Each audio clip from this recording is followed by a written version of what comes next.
Good morning students. आज हम atomic structure का एक टॉपिक फोटो इलेक्ट्रिक इफेक्ट को एक्सप्लेन करने जा रहे हैं।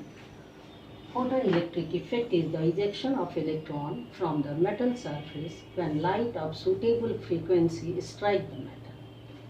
The ejected electrons are called photo electrons. इसके लिए आइंस्टाइन ने एक एक्सपेरिमेंट किया था जिसमें एक वैक्यूम चैम्बर को लिया गया और इस चैम्बर में एक कैथोड लिया गया जो कि ऐसे मेटल से बना हुआ था जिसका आयोनाइजेशन एनर्जी काफ़ी लो था। इसलिए यह मेटल लिया गया आइदर पोटेशियम और रेडियम और सीजियम एक्सेट्रा।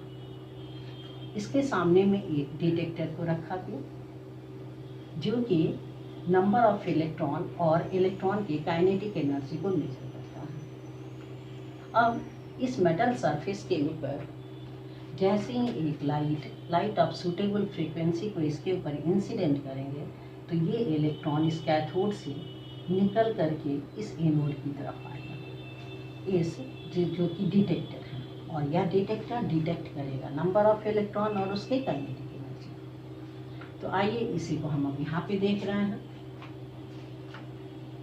ये हम पोटेशियम मेटल लिए हैं जिसके सरफेस पर हम एक low frequency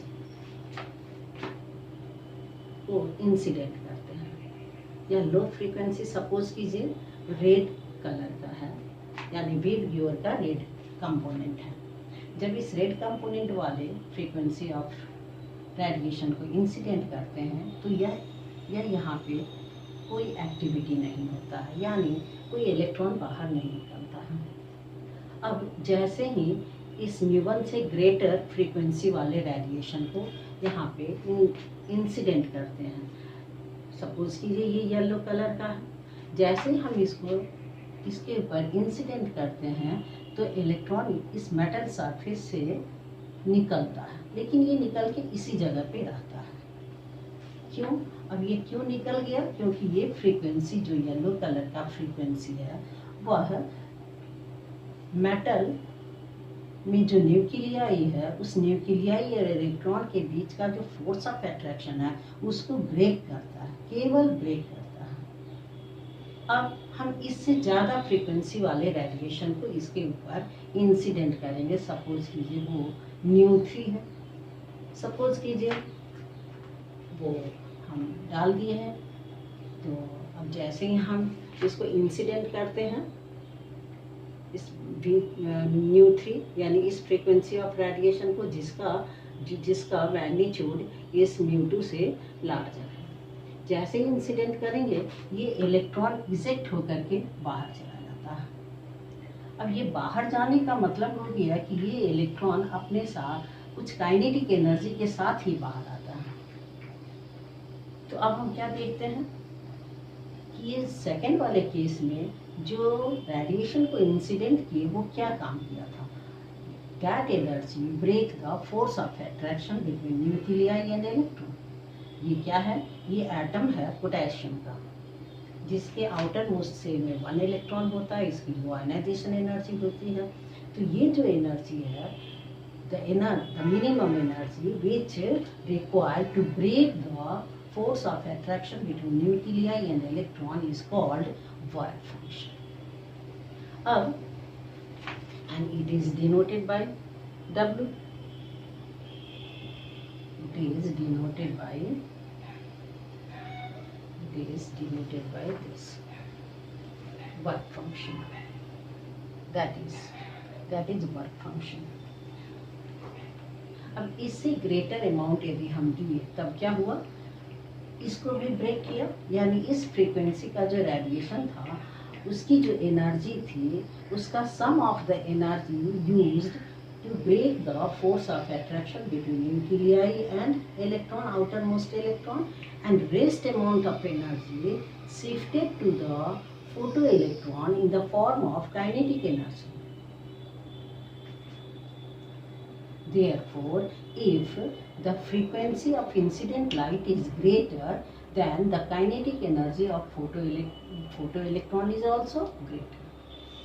Therefore, Ke(E2) is greater than Ke(E1) because the value of μ4 is greater than μ3. and nu2 is called threshold frequency. What is threshold frequency? Threshold frequency is the minimum frequency which required to eject the electron from metal surface. अब हम इसमें क्या देखते हैं कि जैसे ही light incident करते हैं वैसे ही इलेक्ट्रॉन बाहर निकल जाता है. It means there is no time lag between striking of light and ejection of electron. Number one. Number two, kinetic energy of photoelectron is directly proportional to frequency of light, incident light, frequency of incident light, and number of photon is directly proportional to intensity of light. यानी यदि हम इस nu3 इस frequency वाले light को यहाँ पे incident करते रहेंगे ज़्यादा इंटेंसिटी, यानी इंटेंसिटी इस लाइट का यदि ज़्यादा होगा तो ज़्यादा नंबर ऑफ इलेक्ट्रॉन बाहर निकलेगा और सभी की एनर्जी Ke1 ही होगी.